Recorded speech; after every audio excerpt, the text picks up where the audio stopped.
welcome back to my channel सिर्फ IAS।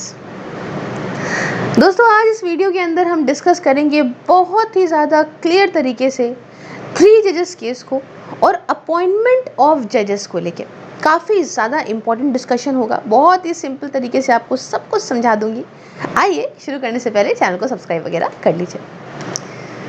दोस्तों constitutional provision से लेके किस तरह से कोलिजन सिस्टम आया, कोलिजन सिस्टम क्या होता है, I will teach you, I will make you understand each and everything. But उसके पहले आपके लिए एक बहुत इंपॉर्टेंट जानकारी। देखिए होता क्या है, जो भी लर्नर्स तैयारी कर रहे होते हैं, एस्पिरेंट्स तैयारी कर रहे होते हैं यूपीएससी की, उनको अक्सर बिना गाइडेंस के 2-3 साल लग जाते हैं। अब यहाँ पे देखिए एक चीज़ आपको रिकमेंड करूंगी कि अनअकैडमी पे मेगा एक्सटेंशन ऑफर आया। मैम किस चीज़ का एक्सटेंशन ऑफर आ गया? एक्सटेंशन ऑफर ये आया है कि अगर आप इस वक्त 12 महीनों का कोर्स लेते हो तो देखिए गाइडेंस मिल रही है आपको, प्रॉपर मेंटरिंग मिल रही है, Q&A प्रैक्टिस मिल रही है, आइकॉनिक सब्सक्रिप्शन पे सब कुछ मिल रहा है। तो आपको बिल्कुल एक सिस्टमैटिक तरीके से, टाइम टेबल तरीके के मैनर में आप जब चीज़ों को फॉलो करोगे तो ऑटोमेटिकली 1 साल से ज़्यादा आपका जाएगा ही नहीं कहीं। तो 12 महीनों का लेते हो 3 महीनों का एक्सटेंशन फ्री, 18 महीनों का लेते हो 6 महीनों का एक्सटेंशन फ्री, 24 महीनों का लेते हो CSC एश्योर, निकले नहीं पेपर लो पकड़ो सब्सक्रिप्शन, 36 महीनों का लेते हो 36 मंथ्स का, उसके साथ भी CSC एश्योर। सिंपल है, लिंक डिस्क्रिप्शन बॉक्स में जाइए, मेरा कोड, ये मैजिकल कोड यूज करिए सिर्फ IAS and prices will also start following. तो ये एक बेनिफिट। दूसरा 7 जुलाई से स्टार्ट हो रहा है। देखिए बहुत कंबाइंड बैचेस होते हैं, इसमें आपको ऑप्शनल वगैरह काफी कुछ मिल जाता है। तो आप प्रॉपर एक आइकॉनिक सब्सक्रिप्शन लीजिए, उसमें आपको सब कुछ मिलेगा। मैम बहुत महंगा है, कुछ महंगा नहीं। ऑनलाइन के हिसाब से, मटेरियल के हिसाब से, जो आपके पास सामान आ रहा है उसके हिसाब से कुछ महंगा नहीं है। अच्छा मैम एक साथ नहीं दे पाएंगे पैसा, कोई बात नहीं, ये देखिए देख रहे हैं इतने सस्ते कोर्सेस प्लस EMI पे स्टार्ट, 0% EMI आज की डेट में लीजिए, 2 घंटे में अप्रूवल है, पेपर वर्क बहुत कम, फ्लेक्सिबल टेन्योर्स, आप आराम से इसको जो है वो सब्सक्राइब करिए। सिंपली लिंक डिस्क्रिप्शन बॉक्स में जाइए, मेरा कोड सिर्फ IAS यूज करिए। इसके अलावा मैं यहाँ रात में 10 बजे से क्लास लूंगी आज, तो मुझसे पर्सनली बात करने के लिए, लाइव क्लास के लिए भी फ्री है बिल्कुल, आप ज्वाइन करिए मेरे कोड सिर्फ IAS से। क्लियर? आइए वापस से आते हैं और मैं आपको एकदम एग्जैक्टली शुरुआत से बताती हूँ क्या हुआ, कैसे हमारे संविधान के अंदर क्या प्रोविजंस हैं और एक्चुअली में कैसे अपॉइंटमेंट होता क्या है। देखिए यहाँ पे आपको बताती हूँ मैं, आर्टिकल नंबर 124 पार्ट 2 जो हमारे इंडियन कॉन्स्टिट्यूशन का है, वो ये कहता है कि जो जजेस हैं सुप्रीम कोर्ट के, इन्हें हमारे प्रेसिडेंट अपॉइंट करेंगे। सिंपल है ना, कौन अपॉइंट करेगा? प्रेसिडेंट अपॉइंट करेंगे। और इसमें वो कंसल्ट किसके साथ करेंगे? वो कंसल्ट करेंगे उन जजेस के साथ, सुप्रीम कोर्ट के या हाई कोर्ट के, जो उनको लगता है कि हाँ इस पर्पस के लिए इन लोगों से कंसल्ट करना चाहिए। ठीक है, तो कंसल्ट कर रहे हैं। अब इन सब चीजों को याद रखिएगा अच्छे से। ठीक, दूसरा आर्टिकल हमारा 217 है, 217 इंडियन कॉन्स्टिट्यूशन का, वो ये क्या कहता है? वो कहता है कि जो जज होंगे हाई कोर्ट के, ये तो सुप्रीम कोर्ट की बात हो रही थी, जो जज होंगे हाई कोर्ट के, इन्हें अपॉइंट करेंगे प्रेसिडेंट, इन्हें भी अपॉइंट करेंगे प्रेसिडेंट, लेकिन कंसल्ट किससे करेंगे? कंसल्ट करेंगे ये चीफ जस्टिस ऑफ इंडिया के साथ में। किसके साथ में? चीफ जस्टिस ऑफ इंडिया के साथ में। उसके साथ देखिए दूसरा रोल किसका आ रहा है? Governor of state, and in case of appointment of जज other than chief justice of high court also. ठीक है ना, बात समझ गए इतनी? क्या हो रहा है यहाँ पे मामला? कि जो अपॉइंटमेंट होगा हाई कोर्ट के जज का, ये प्रेसिडेंट तो अपॉइंट करेंगे, कंसल्ट किससे करेंगे? चीफ जस्टिस ऑफ इंडिया के साथ, गवर्नर ऑफ द स्टेट के साथ। और अगर मान लीजिए यहाँ पे कंसल्टेशन या अपॉइंटमेंट हो रहा है जज का other than the chief justice, तो फिर यहाँ पे chief justice of high court के साथ में भी कंसल्ट हो रहा है। ठीक है, ये सारी बातें आप समझ गए। तो ये तो हमने बात कर ली कि भाई संविधान में क्या लिखा है और क्या नहीं लिखा है। अब उसके बाद यहाँ देखिए, अब देखिए कोलेजियम सिस्टम की एक शुरुआत होती है, लेकिन इस कोलेजियम सिस्टम को बताने से पहले मैं आपको बताना चाहती हूँ कि ये कहाँ से, इसका बैकग्राउंड निकल के आया, पहले ये समझाती हूँ आपको। देखिए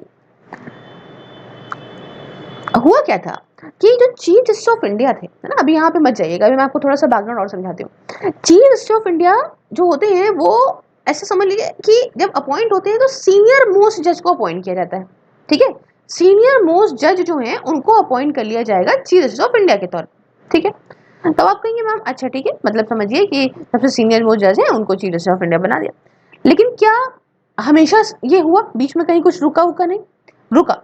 1973 में और 1975 में ये देखने को मिला कि चीफ जस्टिस ऑफ इंडिया जो सीनियर मोस्ट जज थे उनके अलावा 73 में करीब 3 को छोड़ के बना दिया गया था और 75 में भी ऐसे एक दो छोड़ के बना दिया गया था।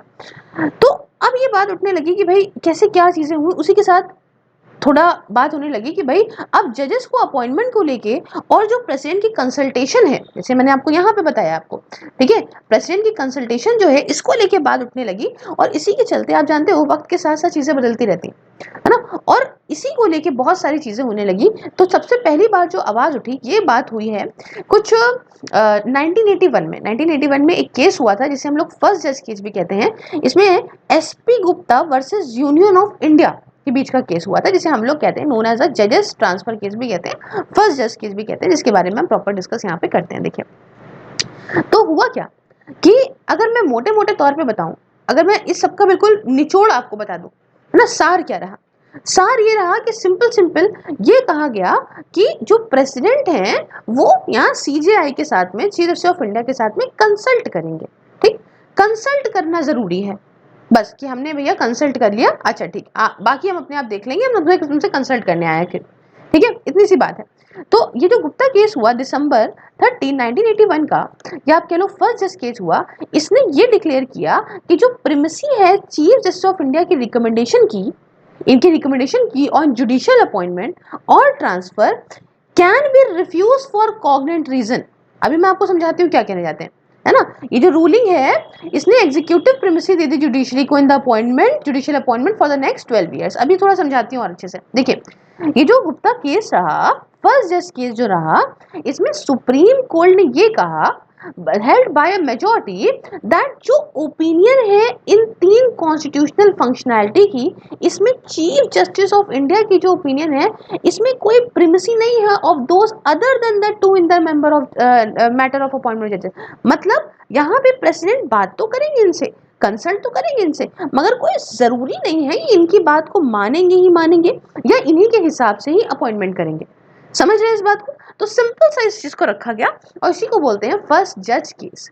इतनी बात क्लियर है? मैंने आपको सार बता दिया क्या है क्या नहीं। अब उसके बाद आया सेकंड जज केस। ठीक है, सेकंड जज केस आया, ये आया 1993 में। देखिए वक्त के साथ साथ चीजें बदला करती हैं, तो ये आया 1993 में। अब इसमें क्या हुआ कि सुप्रीम कोर्ट ने इंट्रोड्यूस करा एक कोलेजियम सिस्टम, ये कह के कि कंसल्टेशन रियली मेंट कॉन्करेंस। अभी तो कंसल्टेशन चल रही थी, क्या हमने आपसे कंसल्ट कर लिया फर्स्ट जज केस तक के लिए, बात खत्म हो गई, हम अपना देख लेंगे हमें क्या करना है। लेकिन अब सेकंड जज केस में कहा गया कि कंसल्टेशन का मतलब होता है कॉन्करेंस। तुम्हारे मेरे जो भी आपके और हमारे जो भी सोच है, जो भी एक ओपिनियन है, वो मैच करे, एक जगह पे आए। समझ रहे हैं? इसने इस जज केस हुआ इसमें ये कहा गया कि it was not the CGI individual opinion. इसमें सिर्फ चीफ जस्टिस ऑफ इंडिया की खासकर इंडिविजुअल ओपिनियन नहीं चलेगी, बट एक इंस्टीट्यूशनल ओपिनियन फॉर्म होगी in consultation with the 2 senior most जज इन द सुप्रीम कोर्ट। तो यहां से देखिए आप कोलेजियम सिस्टम की आप देख रहे हो, है ना, ये गाड़ी स्टार्ट हो गई है। अब समझिए और एक चीज, अब ये सबसे इंपॉर्टेंट जो बात आती है वो आती है थर्ड जज केस की, है ना।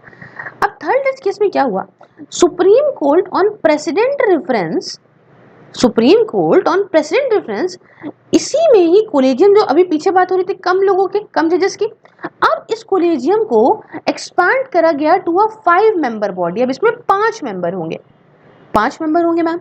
कौन कौन होगा 5 मेंबर में? एक तो होंगे चीफ जस्टिस ऑफ इंडिया, सीधी सीधी बात, बाकी के 4 होंगे उनके सीनियर मोस्ट कलीग्स जो होंगे। ठीक है, तो टोटल 5 लोग होंगे। ठीक है, अब जो सुप्रीम कोर्ट का कोलेजियम है इसे हेड कौन कर रहा होगा? इसे हेड कर रहे होंगे chief justice of India, and इनके अंदर 4 और सीनियर मोस्ट जज होंगे कोर्ट के। मैम अगर आप थोड़ा सा इस कोलेजियम के बारे में बता देती हैं जो आप बार बार बोल रही हैं तो थोड़ा और अच्छा हो जाता समझने में।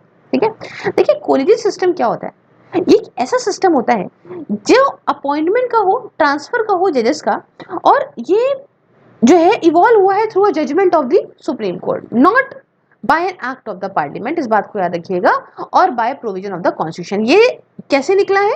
ये निकला है through the judgment of the Supreme Court. इसमें कौन होता है भाई? जो है जजेस होंगे, चीफ जस्टिस ऑफ इंडिया होंगे, एक प्रॉपर लोग बैठे, उन सब ने अपनी अपनी राय यहाँ पे दी। ठीक है, अब देखिए, ये तो हमने बात करी सुप्रीम कोर्ट के बारे में ऊपर, थर्ड जज केस की बात हो रही है। अब देखिए, हाई कोर्ट कोलेजियम को लीड करा जाता है इनके चीफ जस्टिस के द्वारा और बाकी के जो 4 सीनियर मोस्ट जज हैं उस पर्टिकुलर हाई कोर्ट के, उसके द्वारा। ठीक है, अब आगे समझिए, नेम्स जो रिकमेंड करे जाते हैं, जो नाम रिकमेंड करे जाते हैं by the high court collegium, high court collegium के द्वारा, ये नाम पहुंचते हैं किसके पास? सरकार के पास। ठीक है, only after approval by the CGI and the SC collegium. ठीक है, कब पहुंचते हैं? जब सीजीआई अप्रूव कर दे और सुप्रीम कोर्ट के कोलेजियम अप्रूव कर दे। इतनी बात क्लियर हो गई। अब देखिए, जजेस तो हायर जुडिशरी के हैं, इन्हें अपॉइंट करा जाता only through the collegium system. जो आप हायर जुडिशरी के जजेस हैं, इन सबको सिर्फ और सिर्फ अपॉइंट करा जाता है इन लोगों को कोलेजियम सिस्टम के द्वारा। और जो सरकार का रोल होता है ना, वो तब होता है only after names have been decided by the collegium. जब यहाँ पे कोलेजियम ने नाम को डिसाइड कर लिया, उसके बाद सरकार का रोल शुरू होता है। तो नाम तक डिसाइड करना प्रॉपर कोलेजियम के हाथ में है। क्लियर? अब देखिए, सरकार का भी यहाँ पे जो रोल है वो लिमिटेड है to getting an inquiry conducted by the Intelligence Bureau. IB का भी रोल है। अगर लॉयर को एलिवेट कर दिया गया है एज अ जज इन द हाई कोर्ट या सुप्रीम कोर्ट के अंदर, है ना, थोड़ी सी एक अलग चीज आपको बता रही हूँ। यहाँ पे क्या है, ये ऑब्जेक्शन वगैरह उठा सकते हैं, क्लैरिफिकेशन वगैरह कर सकते हैं इन कोलेजियम की चॉइसेस को लेके। बट अगर कोलेजियम फिर से कहे सेम नाम फिर से भेज दे, वापस आ गया कोलेजियम से, कहा भैया देखो नाम वाम में कुछ है, चेंज करो, कोलेजियम ने फिर से सारे नामों को सेम भेज दिया, तो सरकार इस समय बाउंड होगी। यहाँ पे बाउंड है, इनको एक्सेप्ट करना पड़ेगा अंडर कॉन्स्टिट्यूशन बेंच जजमेंट कि उनको अपॉइंट करा जाए एज जजेज। ठीक है, तो ये पूरा कहानी हो गई 3 जज केस की। अब आप कहेंगे मैम ये इंटेलिजेंस ब्यूरो क्या है? आईबी के आपने नाम ले लिया, व्हाट इज दिस आईबी? हाँ, देखिए, ये एक बहुत जानी मानी, रिप्यूटेड और एस्टैब्लिश इंटेलिजेंस एजेंसी है और इसका जो कंट्रोल है वो मिनिस्ट्री ऑफ होम अफेयर्स के पास आता है। आप लोगों ने न जाने कितने लोगों ने इसका एग्जाम भी दिया होगा। अब यहाँ देखिए, आप कहेंगे मैम कि जो जुडिशियल अपॉइंटमेंट होते हैं, इसमें जो चीफ जस्टिस ऑफ इंडिया है इनको कैसे अपॉइंट करते हैं? हालांकि मैंने वीडियो की शुरुआत में बताया था, लेकिन थोड़ा सा और क्लियरली बता देती हूँ। देखिए, प्रेसिडेंट ऑफ इंडिया जो है वो सीजीआई को अपॉइंट करते हैं और दूसरे सुप्रीम कोर्ट के जजेस को अपॉइंट करते हैं। ये बात हमने आपको शुरुआत से ही बता रखी है। अभी तक अगर मैं सीजीआई की बात करूं तो ऑन गोइंग सीजीआई ने रिकमेंड करते हैं अपने सक्सेसर को, भैया हमारे बाद ये आने वाले हैं सीनियर मोस्ट जो हैं। In practice it has been strictly by seniority ever since the supersession controversy of 1970, जो मैंने आपको यहाँ पे बताया था। ठीक है, 1973 वगैरह इमरजेंसी टाइम पे ये बड़ा ज़्यादा हुआ था कि जो है सीनियर मोस्ट को छोड़ के औरों को अपॉइंट कर लिया गया था। आइए थोड़ा आगे बढ़ते हैं। अब आप कहेंगे मैम सुप्रीम कोर्ट के जजेस कैसे आते हैं? देखिए, बाकी के जो जजेस हैं सुप्रीम कोर्ट के, वहां पे प्रपोजल की शुरुआत करी जाती है चीफ जस्टिस ऑफ इंडिया के द्वारा। चीफ जस्टिस ऑफ इंडिया आ गए, अब इनके द्वारा देखिए सीजीआई कंसल्ट करते हैं बाकी कोलेजियम के मेंबर्स से और सीनियर मोस्ट जज से भी कोर्ट के, जो कि हाई कोर्ट से होते हैं, जिनका है ना, to which the recommended person belongs. जहां से मान लीजिए क्या हो रहा है कि कोलेजियम के पास एक नाम आया कि इनको भैया जज बनाया जाए सुप्रीम कोर्ट का, और वो जज जो है वो हाई कोर्ट से है। ठीक है, तो जो उस पर्टिकुलर हाई कोर्ट से जहां से वो हैं, जिनको जज बनाने की बात कही जा रही है सुप्रीम कोर्ट में, उस पर्टिकुलर हाई कोर्ट के जो सीनियर मोस्ट जज होंगे उनसे भी कंसल्ट किया जाएगा। भाई पूछेंगे ना कि बताइए जरा वो जो भी आ रहे हैं वो कैसे हैं, उनकी क्या चीजें हैं क्या नहीं है, तो प्रॉपर कंसल्टेशन होता है। और जो कंसल्टीज हैं वो अपनी ओपिनियन को रिकॉर्ड करेंगे, राइटिंग में लिखित में लिखेंगे कि हमारी ओपिनियन है, and it should form a part of file. Proper file के अंदर फाइलिंग करके रखा जाएगा। ऐसा नहीं है कि कुछ भी अपने मन से कह दिया, अरे हमने तो कहा ही नहीं बाद में। हाँ, बहुत इंडिपेंडेंट जुडिशरी की बहुत इंपॉर्टेंट है, इसे देखने को मिलता है। अब देखिए कोलेजियम क्या करती है, कोलेजियम रिकमेंडेशन भेजती है लॉ मिनिस्टर को, है ना, जो प्रधानमंत्री को देते हैं टू एडवाइज द प्रेसिडेंट। ये पूरी बात यहाँ पे हो जाती है। अब यहाँ पे देखिए चीफ जस्टिस हाई कोर्ट के कैसे अपॉइंट होते हैं, सब कुछ मैं आपको बता देती हूँ। देखिए, जो चीफ जस्टिस हाई कोर्ट के, इन्हें अपॉइंट करा जाता है एज पर the policy of having chief justice from outside the respective states, particular states के बाहर से जो है चीफ जस्टिस को लेने की जो प्रथा है। अच्छा, जो कोलेजियम है takes the call on the elevation, आगे बढ़ाई बातें, अब सुनिए, है ना, यही है कोलेजियम यहाँ भी बन रही है, कोलेजियम का काम है यहाँ पे। और हाई कोर्ट के जजेस जो है जो रिकमेंड करे जाते हैं कोलेजियम के द्वारा, इसके अंदर कौन कौन होते हैं, इनके अंदर होते हैं chief justice of India and 2 senior most जज, ठीक, 2 सीनियर मोस्ट जज। और प्रपोजल हालांकि इसे on going chief justice of India इसकी शुरुआत करते हैं जो भी है consult in consultation with the 2 senior most colleagues, जो उनके 2 सीनियर मोस्ट कलीग्स होते हैं। रिकमेंडेशन अब यहाँ पे देखिए किसके पास भेजी जाएगी, यहाँ पे भेजी जाएगी चीफ मिनिस्टर के पास, जो एडवाइस करते हैं किसको, गवर्नर को एडवाइस करते हैं कि आप प्रपोजल भेजिए किसको, यूनियन लॉ मिनिस्टर।